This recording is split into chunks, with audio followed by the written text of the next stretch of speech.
Hey, it's Chasey Poo. I will trigger warning in the beginning, only because I'm starting a new video series here on my channel called FTMsextalk, which is from my Tumblr.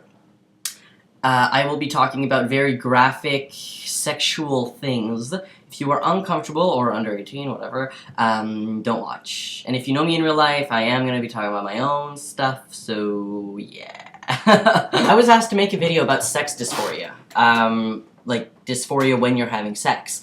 And I think this is really important because lots of partners of trans people don't understand what happens. So just thought I'd make a quickie. Lots of trans people have different range of dysphoria in relation to having sex. Some range from literally not being able to have sex because of the dysphoria, to others being 100% okay with anything sexual, no dysphoria at all when they're having sex. It's a huge spectrum, and literally every single trans person is at a different place on that spectrum. Let's talk about why. If you're with somebody who has severe dysphoria when they have sex, they're probably not going to enjoy it, and it probably shouldn't be happening if it is happening. The number one thing in a sexual relationship is consent. And if the person is dysphoric and really isn't comfortable with most of those things, you should probably talk about it together. And you should see what you can do to maybe alleviate that dysphoria. Or maybe, you know, wait until the dysphoria stops until you can proceed a sexual relationship. Which sounds a bit drastic, but I've had to do it. I know a lot of people who weren't able to have sex for a long time until they were able to let go of that dysphoria. Some people can never let go. It's not about like, here's my dysphoria, I'm letting it go. It's not something that we can physically do just like that or emotionally. It's just something that comes over time for some trans individuals, and it doesn't happen to everybody. I used to be okay with sex, then I wasn't okay with sex. Sex dysphoria, whew man, dysphoria during sex was, I couldn't do it for like 6 months. It was so bad I was really depressed, and then I went to see a therapist actually, and we talked about why I feel so dysphoric when I'm having sex, and we found that it's because I don't have a cis male's penis, and that was really triggering and really hard for me to accept that. What my therapist told me is that I have to mourn that penis, that I will never be able to have a cis male penis 100%. It's never going to happen for me, where it's flaccid and you jack it off a couple of times and it's hard and it becomes bigger. It's never going to happen for me, and I had to mourn that. Just like how a man who loses his penis in an accident has to mourn it. I had to do the same thing because it feels like something that I'm supposed to have, but I don't have it. Even though I don't know what it feels like in real life on me, I'll never know what that sensation is, and that's what I crave the most. So in order to help me with that, I really had to mourn it, and it took me a while, but after mourning it and understanding that I wasn't ever going to be able to have that image of the penis that I wanted, after processing that, I was able to really understand. Now, obviously, not everybody wants this image of a penis, and there is phalloplasty that individuals can get in order to have a penis, but I'm one of those particular individuals where if I see something that is that way, I need it to be that way. And for me, phalloplasty, I've talked about this in other videos, it's just the fact that another piece of my body will be somewhere else, physically, emotionally, sorry, I cannot process that. It took me a really long time to recover emotionally from having top surgery. I'm just not one of those people who can handle surgery well. So for me, it's not an option, but for a lot of people, bottom surgery is a viable option, and I encourage you to look as much information as you absolutely can on bottom surgery, because there's also metoidioplasty, which is great as well. If I had to explain what dysphoria felt like, it's like you're in this cage, one of those cages at the zoo where they keep animals from, where like you can put your hands on the bar and you can see what you're supposed to look like because there's cis men all around us, body image of men everywhere. You go on Times Square, huge naked men with just underwear on, look through magazines, TV, bodybuilding, everywhere. We're plastered with this image of what a man is supposed to look like.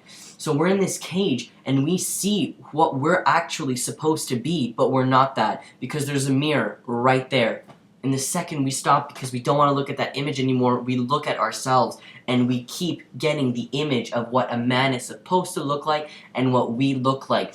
And the feeling that you get inside, you can never escape from that cage. That's what it feels like. It feels like that cage is a torture chamber where you can peel off your skin and it won't hurt as much as the dysphoria you're feeling. Your body does not match what you are on the inside, and it's horrible.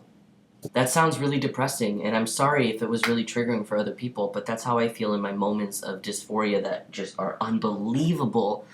I have been so lucky to been able to alleviate my dysphoria by being on hormones for almost 4 years, and to have top surgery. Oh my god, the dysphoria I had before top surgery, and then the dysphoria I had after top surgery with the bottom stuff, which I'm so grateful that I was able to get over, but some people just can't get over it.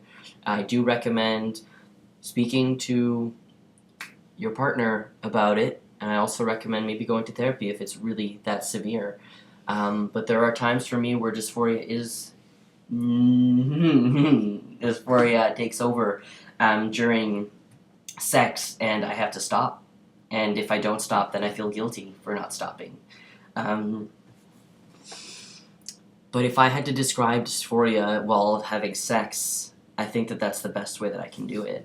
If you want some tips maybe on how to alleviate this dysphoria while you're having sex, you can wear a t-shirt if you're not, if you don't have top surgery. It's really not recommended that you wear a binder. If you have maybe a binder that's been used so it's not as tight, you can use that. But because of the movement and the amount of breathing you're doing while you're having sex, it's really not recommended to be wearing a binder because it is going to constrict your ribs and constrict your breathing, and trust me, you don't want that, right? I know some people who have kept their pants on and their underwear on and just wear like a strap on top of it, and that's completely fine. I know a lot of gay trans men who were bottoms, who before they had top surgery, they just kept their shirts on and just, met with guys who knew that they were trans. If you really want a really great tip that I found for myself, this is going to get graphic. The peacock is a little expensive, but if you're having sex with somebody where you're penetrating them, there's actually a pleasure kit on the side where you can actually feel it. Let me show you. So this is the peacock here. It's you can pack with it. I do have the 5.5 model. It's a bit too big for me to pack with, so that sucks. But you can pee out of it and you can have sex with it. And you can buy the pleasure attachment, which comes with this. This does come off, so I would recommend using super glue to glue it onto this because it's going to be boring. It's going to come out. So you just stick it in here. And then when you're doing the sex, it's like hard and it feels really cool, and this part actually touches your junk that's grown from tea. Even if you don't have growth, I believe you would still feel it. So it's great. A lot of people are able to use it when they have sex, and they can feel it, and that's great. Unfortunately for me, it doesn't really work that well. I haven't tried it as many times, but here's a really great tip. If you're laying on your back and it's facing up, it will touch you and you will feel it. Also, if you want some solo action and you jack this off, obviously it's like really dry, so you need to like lube or condom or something, you feel it. And to me, I don't know how, but it literally feels like it's my dick, and it feels amazing. Anyways, I really hope that this video helped you. Like I said, not everybody experiences dysphoria during sex, and not everybody doesn't experience it. So there's a spectrum, and just know where you are and where your partner is, and just talk about it. Honestly, talking about it can bring up a lot of dysphoria, but it's better to talk about it before than to actually have the action happen, because when it's happening, it can cause even more dysphoria and panic attacks, which are really not fun.